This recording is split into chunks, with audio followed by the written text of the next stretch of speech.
Oi, pessoal. Olá. Então, Celso, Rodrigo, e hoje a gente vai falar um pouquinho, continuando a falar sobre trânsito, afinal é sobre isso esse programa, e a gente vai falar hoje sobre a diminuição as vias calmas. Como é que você chama isso?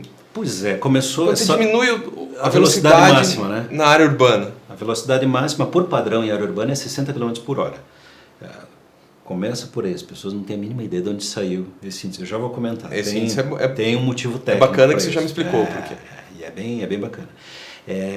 Diminuir esses 60 para 50 ou para 40, ou os 40 para 20, parece que vai travar vai a cidade. parar o trânsito, né? Não. O senso comum me diz que para o trânsito, porque afinal de contas vai andar menos logo. Não. O trânsito destrava. A não ser que haja um erro técnico nessa implementação. Bom, isso é uma novidade, tá? A expressão traffic calming foi alguma cidade europeia, que eu não vou lembrar agora, que começou. E eles começaram por perceber que tem alguns fenômenos físicos estudados na mecânica de fluidos que ajudava a explicar por que, por exemplo, isso você que está aí nos assistindo talvez já tenha passado, você tem certeza que já passou por isso. Você está numa rodovia, na volta de um feriadão, assim, Sim. né? Tá tudo fluindo bem, de repente você vê gente freando lá na frente, você freia também, daqui a pouco você está parado e você pensa assim, deve ter algum acidente lá na frente. E daqui a um pouco começa a andar e não tem nada. Roda 10 km, não tinha acidente nenhum, não tinha árvore caída, não tinha obras na pista. Como é que pode isso? Acontece o seguinte, vamos imaginar uma locomotiva. Sim. Um trem, a locomotiva e os vagões. Se a locomotiva acelera, todos os vagões que estão engatados, né, fisicamente engatados, todos os vagões aceleram ao mesmo tempo. Se a locomotiva desacelera, todos os vagões desaceleram ao mesmo tempo. Ora, imagine aí uma pista com muito trânsito e tem um monte de carro um atrás do outro. Vamos invocar essa imagem lá da locomotiva. Se o primeiro acelera, o segundo vê espaço livre na sua frente e também tende a acelerar. E o terceiro e assim por diante. Mas eu não preciso nem dizer, né? Você já percebeu que tem um intervalo entre o primeiro acelerar e o segundo acelerar e o terceiro e o quarto. Em média é 1 segundo. Para os caras que estão ligados, fora os que estão distraídos, né? Sim, às vezes demora 3, 4 segundos para se dar por conta que o da frente acelerou. Então o Rodrigo está na minha frente, ele acelerou, eu demoro 1 segundo para perceber e, em média, mais 1 segundo para eu acelerar. E aí, dependendo da potência do meu carro, se é um aclive ou não, eu demoro, às vezes, mais do que isso para sair digamos que ele estivesse a 40 km por hora e ele subiu para 45 km por hora. Eu demoro 2 segundos para chegar nos 45 km por hora. Daqui a um pouco ele acelera para 50 km por hora e eu demoro mais 2 segundos. Bom, quem estava atrás de mim também levou os seus 1 segundo para perceber e mais outro segundo para acelerar. Então tem um efeito meio que sanfona. Como é que era aquele brinquedo da... Sanfona mesmo. Aquelas molinhas. Mola mágica?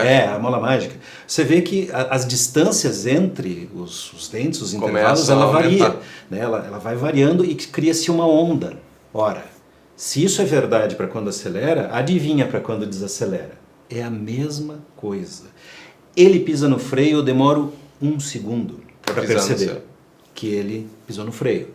E dependendo do sistema de freio do meu carro, do meu desespero, do tanto de adrenalina, eu talvez demore mais, e da pista, e dos pneus e tudo mais, eu demoro mais outro segundo, né? Então são 2 segundos, como para acelerar, para desacelerar. E adivinha quem está atrás de mim? Outro tanto, e assim por diante. De tal forma que qualquer freadinha que ele der vai se repercutir no último da fila, que pode ser o 30º. Sim. Isso a gente chama de congestionamento fantasma. É o que acontece nesse primeiro exemplo que eu dei da rodovia.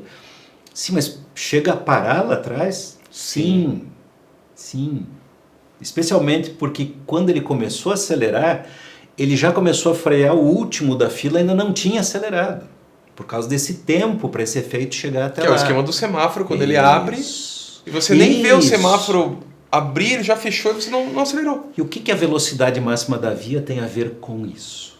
É o seguinte, se a via onde estamos trafegando, nesse exemplo, o Rodrigo puxando essa fila e onde eu estou na segunda posição, é 60 km por hora, ele só estava a 40 porque estava meio engruvinhado ou porque ele estava distraído, ele vai tentar chegar a qual velocidade quando ele começar 60. a acelerar? Aos 60. E eu também, quando eu perceber que ele chegou nos 60, eu também vou. Se ao invés de tentar chegar a 60, porque é o limite da via, esse limite da via passa a ser 50, porque ali foi implementado o conceito de traffic calming, ele vai acelerar menos e por menos tempo. E esse tempo que provoca essa onda lá para trás terá um efeito menor do que se ele tentar ir até 60, do que se ele for até 60. E se for 40 a velocidade máxima, ele nem vai variar a velocidade dele. Uhum. Se os veículos variam pouco ou quase nada a sua velocidade, daí eles ficam parecidos com a locomotiva. Daí fica tudo mais onde o tempo fluido. de acelerar e desacelerar é quase o mesmo para todos os veículos. Não tem esse efeito mola e esse congestionamento fantasma. Quando eu expliquei isso esses dias numa rádio aqui em Curitiba, um ouvinte perguntou assim, então não seria melhor engatar um carro na traseira do outro? Porque daí seria como se todos fossem uma composição de trem, né? Sim, seria. Porque aí todos vão acelerar ou desacelerar. Pena que as pessoas não vão para o mesmo lugar, né? É. Então, esse pequeno detalhe. Você vê por que o trânsito é complexo, né? Porque talvez eu esteja com muito menos pressa do que quem está atrás de mim. Eu tenho mais habilidade para dirigir do que quem está atrás de mim. Eu tenho um destino diferente de quem está atrás de mim. Eu estou perdido, não sei onde eu estou. Eu estou seguindo o GPS que está me mandando. Não, eu estou numa cidade para onde eu nunca fui. É um ambiente que eu não conheço.